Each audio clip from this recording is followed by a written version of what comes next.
Aloha and welcome back to the Kupuna Connections TV program. I'm Cullen Hayashida with the Kapi'olani Community College's Kupuna Education Center. And every week, of course, we provide a different discussion having to do with issues that are important to seniors and our growing number of active retirees.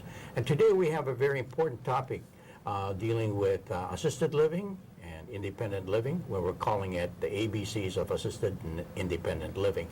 But before we get started, let's have our my co-hosts and my guests introduce themselves.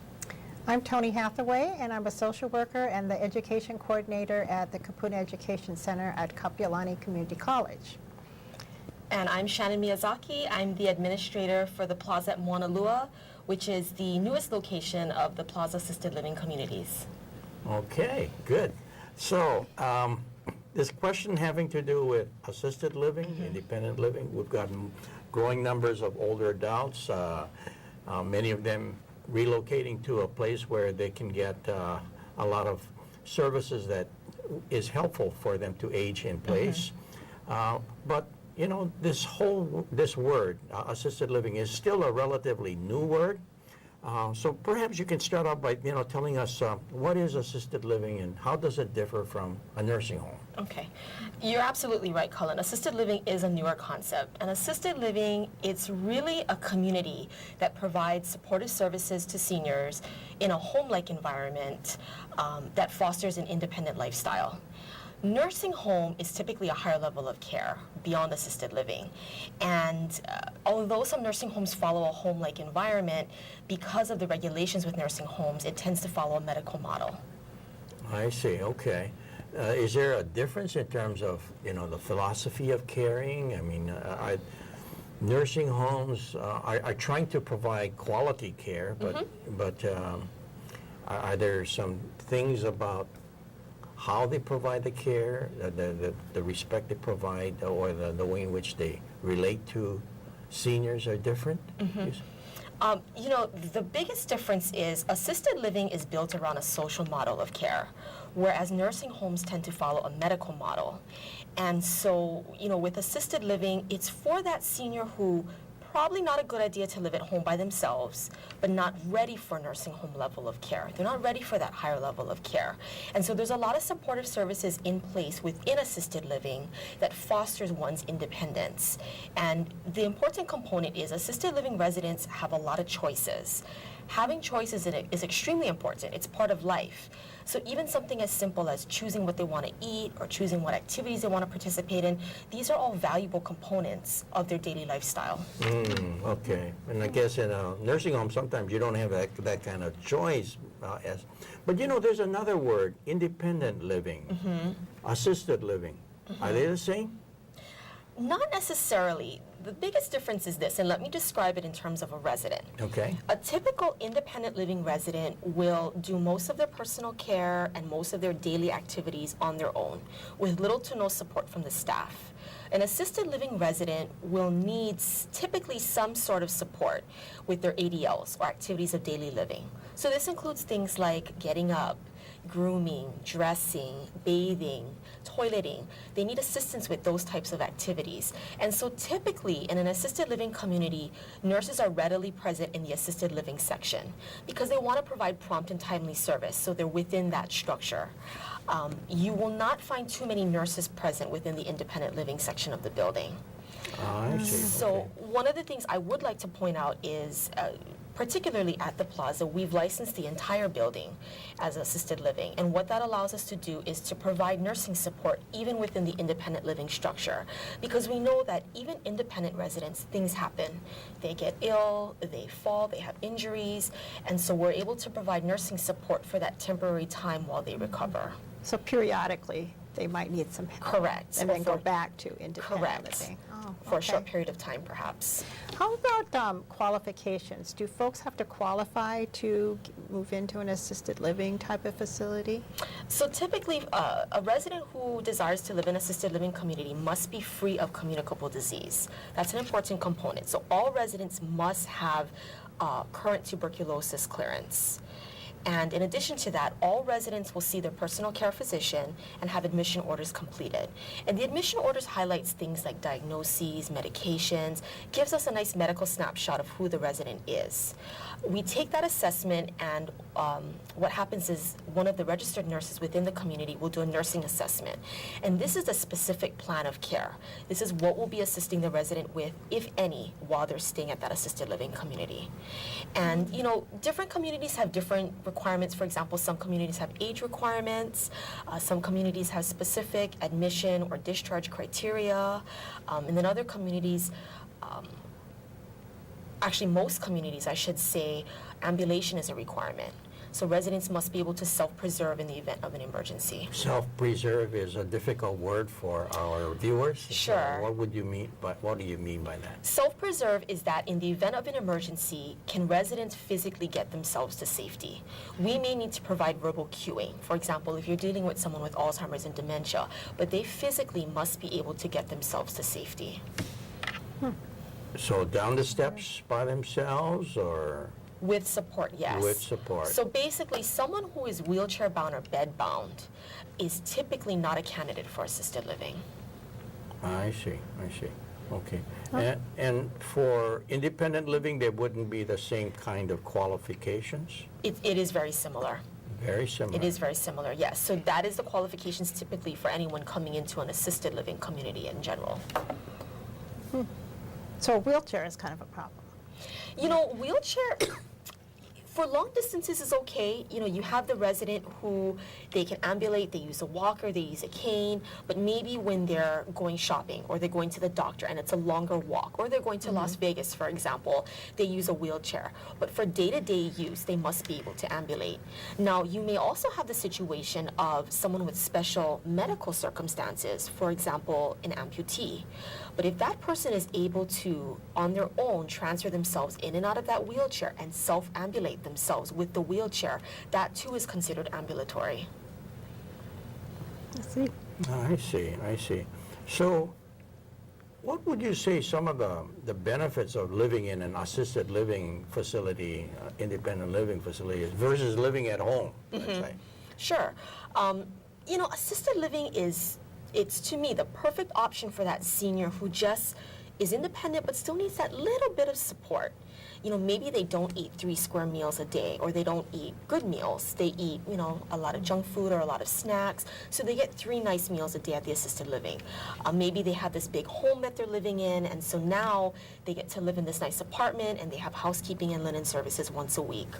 There's all the activities as well, and the opportunities for socialization. I think that's the most important component, is the activities. You know, every day there's a variety of activities, anything from, you know, bingo to arts and crafts to guest speakers, but there's things for them to not only engage with, but to engage with other seniors as well, and to be amongst their peers.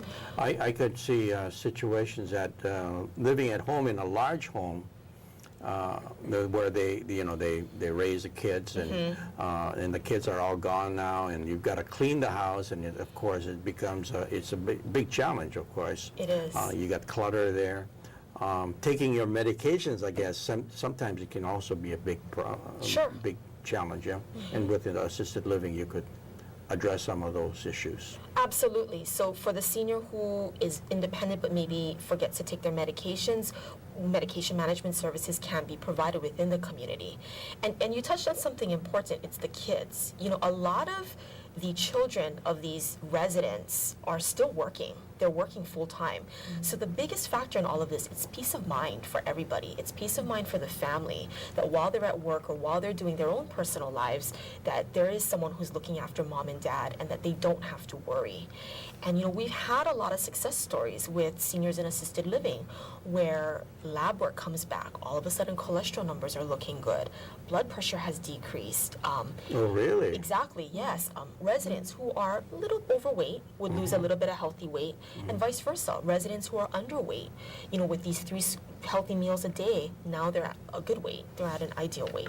So it's managing their health condition a little better. Exactly. I see. What would a typical day look like for a resident? Okay, typical day for a resident.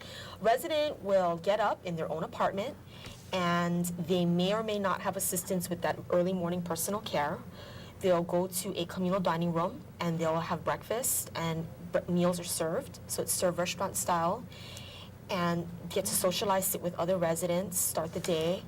And then typically right after breakfast, there's a morning exercise program, which is then followed by a variety of activities. Anything from shopping trips to bus rides, and some of the other activities I'd mentioned, Tai Chi, yoga, hula. A lot of these exercise-based programs are becoming very, very prevalent. And there's a nice guise that it's an activity, but there is an exercise component and a health component to it as well. I see, I see. You know, in this whole process of entering into an assisted living facility, are people happy from day one, or is there like a transition period? How does it go anyway? Realistically, there is a transition period. There is, whether the senior comes in willingly and happy, you know, there is still a level of apprehension. I equate it to like starting new school for little children. You know, when you go somewhere new and you're surrounded by all these new people and you have to learn the routine, it is an adjustment, whether you come willingly or not. And it's an adjustment for the family as well. You know, family went from worrying about mom and dad day to day or living with mom and dad to now mom and dad having their independence again. And that's an adjustment for them as well. So it's an adjustment for everybody. How long does it normally take to go through that, would you say? The adjustment, it varies. It really and truly varies from resident to resident. We've had some residents who quite literally move in and on day 2 tell us, we love it. We're so sad that we waited so long. And then there's other residents where it may take a little bit longer to get into the routine. Maybe they were living at home alone for a long time. So now they're used to being in a social setting and having meals with other residents again, or having meals with other people again, because all this time they were eating by themselves. Those little things are things that we look for, and we definitely are there to support the residents in their adjustment. I see, okay. So let's say now, when you start talking about services, there's all kinds of services, and you kind of touched on them to a certain extent, you know, with regards to the typical day. But can we go over some of these services? And you brought some photos and pictures for us to share. Yes. So let's go look at some of these pictures here. Okay. And tell us what we're looking at and what kind of services are we talking about. Okay. So typically one of the services that's included is meals. 3 meals served daily. At our communities, they're served restaurant style. And, you know, they're hot meals. They're cooked at the communities, and they're balanced meals. All of our menus are reviewed by a registered dietitian. And we actually don't cook with any salt or any sugar. And the primary reason for that is most of our residents are either diabetic or hypertensive. So it falls along the lines of their medical diagnoses. So 3 meals served daily, and it could be by either the nursing staff or also by the dining room staff. Now, in these meals, are there different kinds of meals that you serve depending upon their health condition as well? Well, the menu is set. It's a set weekly menu, but I would like to point out there are choices. So at any given mealtime, there are 2 options for residents to choose from. And there's also an alternate menu that they can choose from as well, with a lot of comfort foods, Simon, sandwiches, things of that nature, if they're really not feeling like having one of the 2 meal selections that are available. So you have some local foods on there then? We really pride ourselves on our food, because we have a large local population who live at our communities, and food is very important to the seniors. So local food. So everything from beef stew to kalbi, chow fan, but yet simple cheeseburger or chef salad. So just a variety of menu items. Okay. Yeah. So now, we've got a second picture here. Okay. That's having to do with, I guess, nursing care. Yes. Yeah, so what are we seeing in this particular picture here? In this particular picture, you're seeing one of the nursing assistants taking the blood pressure of a resident. So it's a standard at our communities that we do a vital signs check for residents each month. So even if they're an independent resident, we take their blood pressure, we take their weight at least once a month to monitor that much at least for them, even if they're completely independent. And there's also nursing support available as well. So this same nurse could also be the person who's assisting with that personal care. Or how about medications? Yes. That also is done by the nurses as well. Yes, I'm sorry, medications. And medications are administered always by a licensed nurse in our communities. So it's either a registered nurse or a licensed practical nurse. I see, okay. And that's a choice as to whether or not they need that kind of service. Is that right? There's actually two components to that. One component is it's a recommendation of the physician. So the physician says that the resident is able to self-administer the medications. The resident must also pass an internal medication assessment with our registered nurse. So what it entails is residents must be able to clearly communicate the name of the medication, the dosage, the frequency of taking the medication, and why they're taking it. So they have to have a clear understanding of their medication schedule. And if they're able to communicate that and the physician has said it is appropriate, they can self-administer. One of those components are missing. Typically the facility would administer their medications because there's some sort of concern behind that. I see, okay, okay. Now here's another activity, a slide, which is a picture of some recreational activities. Yes. What are we seeing here? This is karaoke. So very, very popular in our communities. Not as popular as bingo, of course. But bingo is more. bingo is probably the most popular. Okay. Yeah. They're always asking for more days of bingo versus less. Really? Yes, but karaoke is actually another popular activity. Lots of local songs, Japanese songs, things that are comfortable to our residents. But we also offer things, arts and crafts, puzzles, word games, pet therapy. We find that a lot of our residents had a pet, and although we are a pet-friendly community, the time and effort it takes to take care of a pet may be too much for a senior at this stage of their life.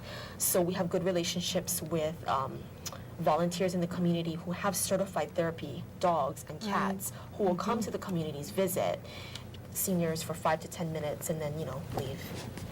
Oh, I see, I see. So different kinds of recreational activities is Yes. there's just a whole variety, and people can sort of pick and choose Oh, yes. what they want to do. Yes. Okay. And then this next slide is actually showing our van. So transportation is included, and it's transportation for medical appointments on designated days, but we also have a variety of excursions and shopping trips that are also included with the monthly. Oh, okay. So where do they go on these trips? All over, they go to the mall, Pearl Ridge, Ala Moana. They'll go to Long's every Sunday because the ad comes out. They'll go to Target, Don Quixote, a variety of places.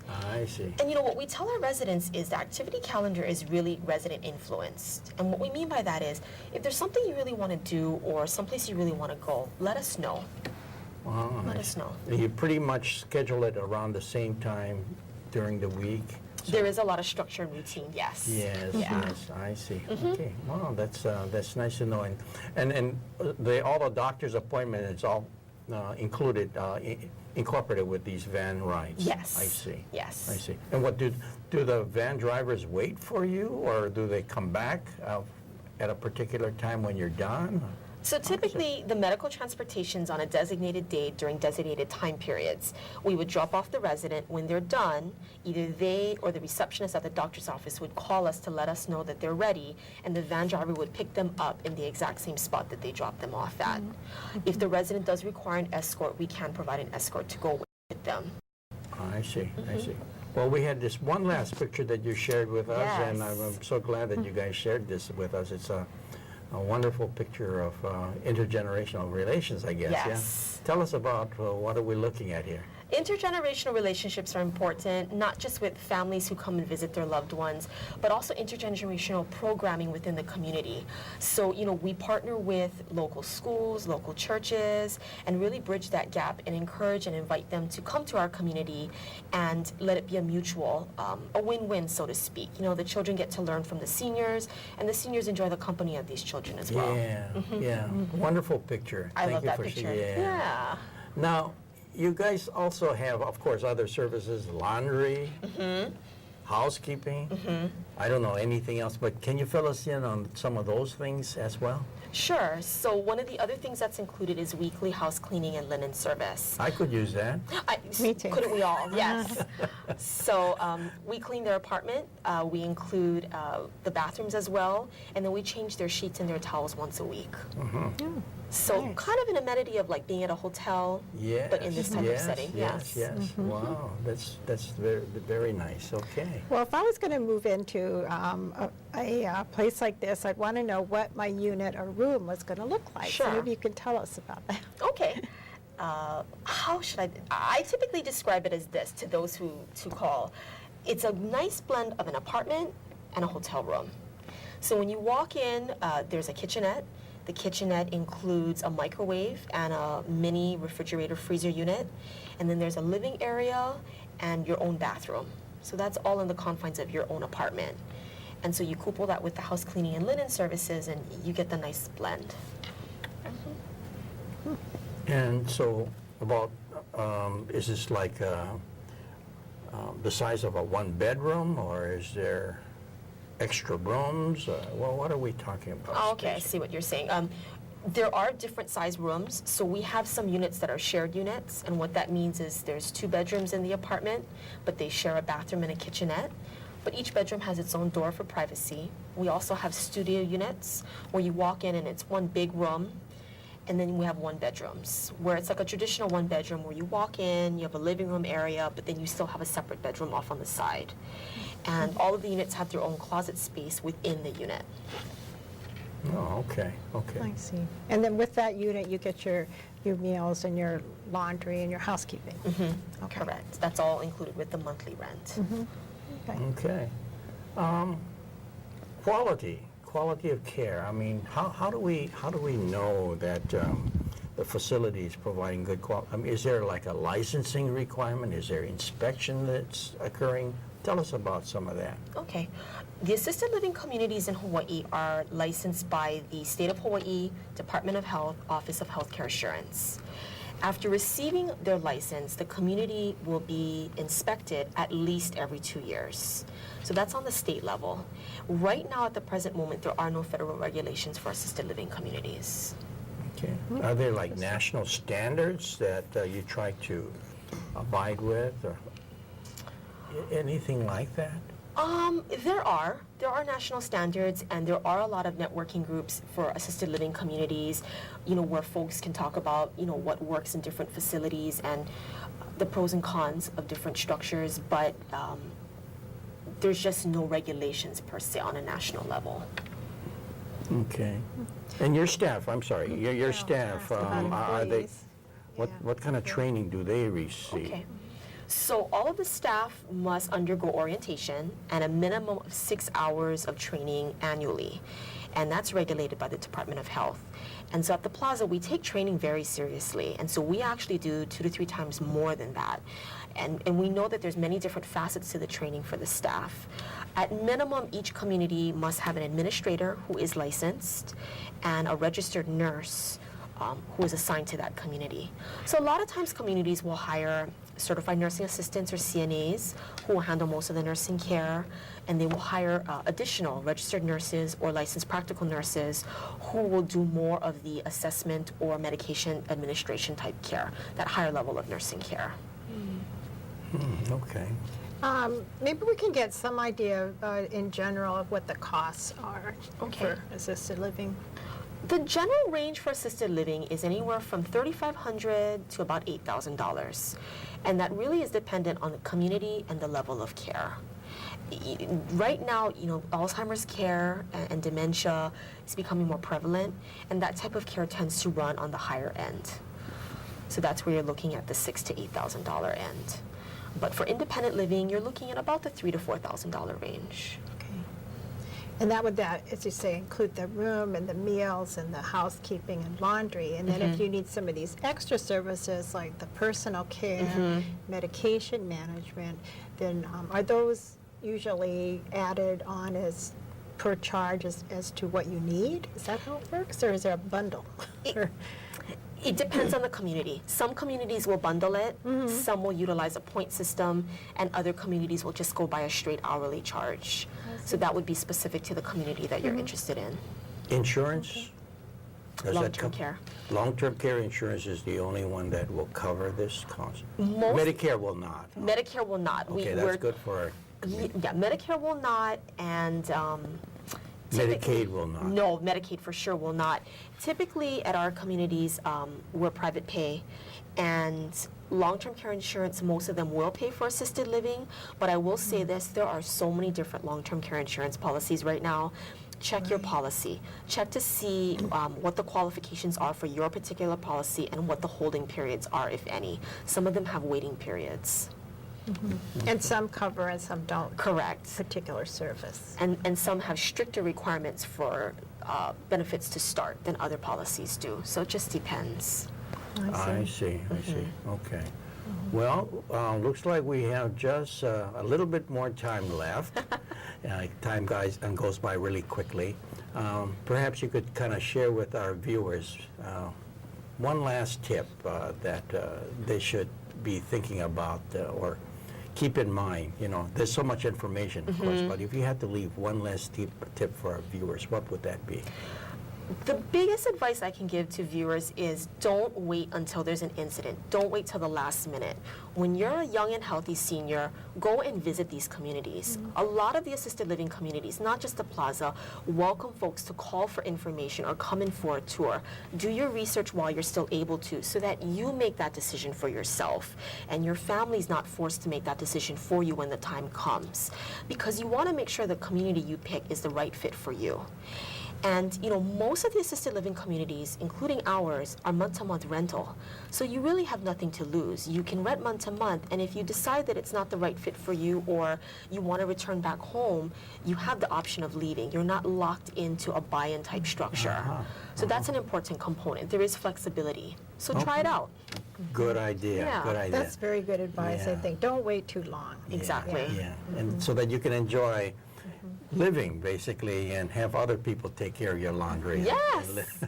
We all want that now, right? We want that. I need that now, right? Yeah, so thank you very much, Shannon, Thank you for having me. for joining us today. So aloha, everyone, and thank you again for viewing this segment on the ABCs of assisted and independent living, and hope to see you again next week, same time.